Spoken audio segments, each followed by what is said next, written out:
Alors, le sujet suivant, c'est le molnupiravir. Donc, c'est un traitement contre la Covid qui permet d'éviter les formes graves et qui est en accès précoce avant AMM et qui va passer par le circuit de ville.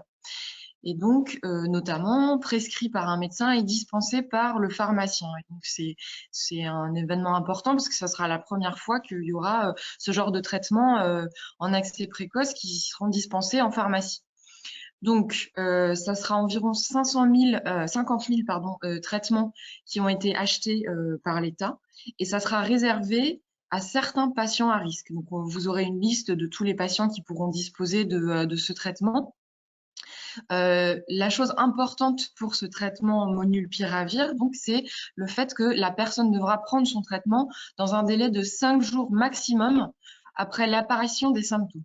Donc, il faudra vraiment avoir une très bonne coordination entre le médecin et le pharmacien pour que ce soit la vérification de l'éligibilité de la personne, la commande du produit, le dépistage, etc. de la personne. Il faut qu'elle fasse un test antigénique ou un RT-PCR pour valider son Covid. Et à ce moment-là, elle a 5 jours après l'apparition des symptômes pour prendre ce traitement. Et donc, il y aura une commande du produit par le pharmacien auprès de CSP et après, une dispensation toujours par le pharmacien. Donc, nous, on avait proposé 2 parcours. Soit la personne a des symptômes, vient en pharmacie, elle fait un test antigénique qui est positif et donc à ce moment-là, le pharmacien va contacter le médecin pour lui dire il faut le prendre très rapidement parce qu'il est éligible et donc il faut le prendre en charge et donc éventuellement lui faire la prescription pour ce traitement-là. Et puis après, la personne reviendra et pourra prendre son traitement. Et ce qui peut être intéressant aussi, c'est que, nous, c'est ce qu'on a demandé en tout cas, que le pharmacien dispense le traitement à domicile pour éviter que le patient positif se balade en dehors de chez lui et contamine éventuellement d'autres personnes. Et donc, le deuxième parcours, c'est le parcours par la porte médecin. Donc, par exemple, c'est le médecin qui suspecte un Covid. À ce moment-là, il demande au patient de faire le test. En pharmacie, par exemple, donc un tag, et comme ça, le pharmacien peut commander rapidement le produit. Et à ce moment-là, il revient pour une ordonnance.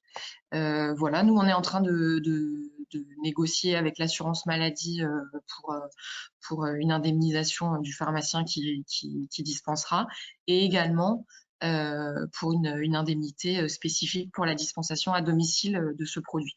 Et donc, tout ça se mettra en place probablement à la fin du mois de novembre ou au début du mois de décembre. La rémunération du pharmacien est en discussion avec la CNAM actuellement, c'est ce que Bénédicte vous a dit. Et bien évidemment, si on va à domicile, on demandera une dispensation supplémentaire, une rémunération supplémentaire pour cet acte de dispensation. En tout cas, simplement, soyez quand même attentifs parce que ça va arriver vite, ce traitement. Vous aurez toutes les informations, bien évidemment, sur le site de l'USPO, et puis, je pense que il y a beaucoup d'attentes par rapport à ça, parce que bien sûr, l'inquiétude du Covid à risque avec hospitalisation sur des personnes, même si elles sont vaccinées, avec un traitement comme ça, peut éviter des formes graves. Et donc, il y aura certainement une attente de la part des patients, et donc il faut qu'on soit organisé pour pouvoir répondre présent à cette dispensation. Mais voilà, un accès à un traitement précoce à la pharmacie avec une validation par des tests antigéniques, ce qu'on demande à la pharmacie pour pouvoir mettre en place le traitement et j'espère le pouvoir dispenser à domicile quand le patient, la famille ne peut pas se déplacer parce que lui doit rester chez lui et être confiné. Voilà, ça fait partie aussi des avancées et de la confiance que les pouvoirs publics font à la fois aux pharmaciens et également à l'organisation du réseau pharmaceutique. Malheureusement, ça ne passera pas par les grossistes, ça passera par les dépositaires, parce que c'est Santé publique France qui l'a acheté, et ça va être une fourniture rapide, mais avec un engagement qui est pris pour être livré dans les 24 heures.